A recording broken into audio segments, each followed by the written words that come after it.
Hi, my name is Kate Smith from Planned Parenthood. Thank you for joining the third episode of Planned Parenthood Presents The State of Abortion. This week and next are shaping up to become some of the most devastating for abortion access since the initial days after the Supreme Court overturned Roe v. Wade in June. Right now, multiple states are currently in special sessions advancing new abortion bans, and new movement in legal battles across the country will potentially allow lawmakers to enforce bans that have previously been blocked.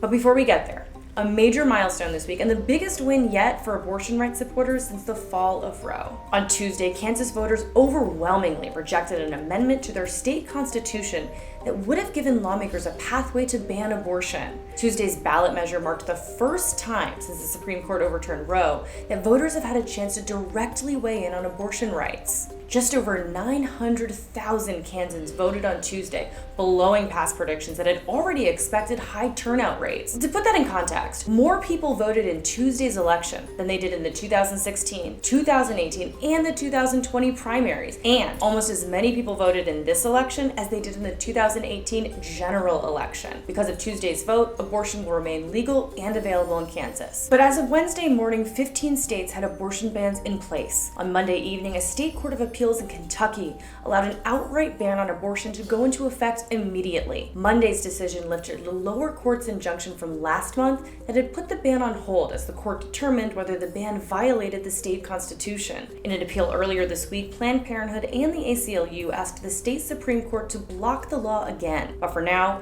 Kentucky joins the growing list of states where abortion is banned.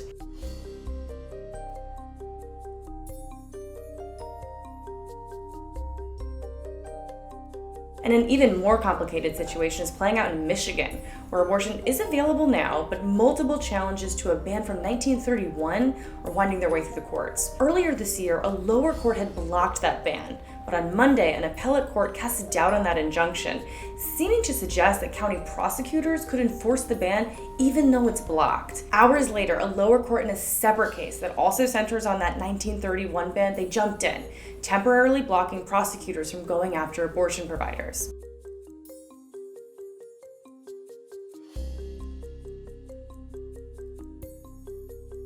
Lawmakers in special sessions also continue to advance abortion bans. After passing in the state Senate last week, Indiana's proposed total abortion ban went to the House on Tuesday. After hours of testimony against the ban, lawmakers advanced the bill out of committee.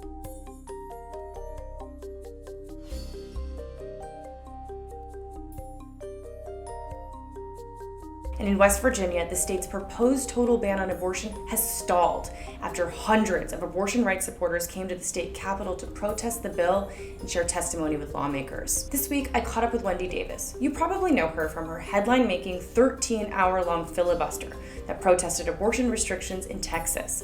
But today, she's the founder of Deeds Not Words.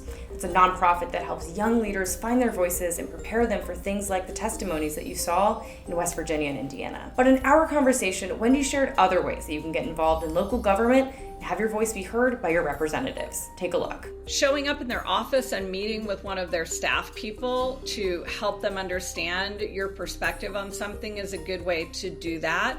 Writing an email, making a phone call. Now, are these voicemails and emails, are they tracked? Absolutely. They get a report on, this particular issue. We had 100 people call who were of this perspective, and we had 1,001 people call who were of this perspective. And it helps them to understand the accountability that they're going to be held to, that their constituents are watching them. For more of that conversation, as well as all the details on the bans we covered, head to stateofabortion.org. See you soon.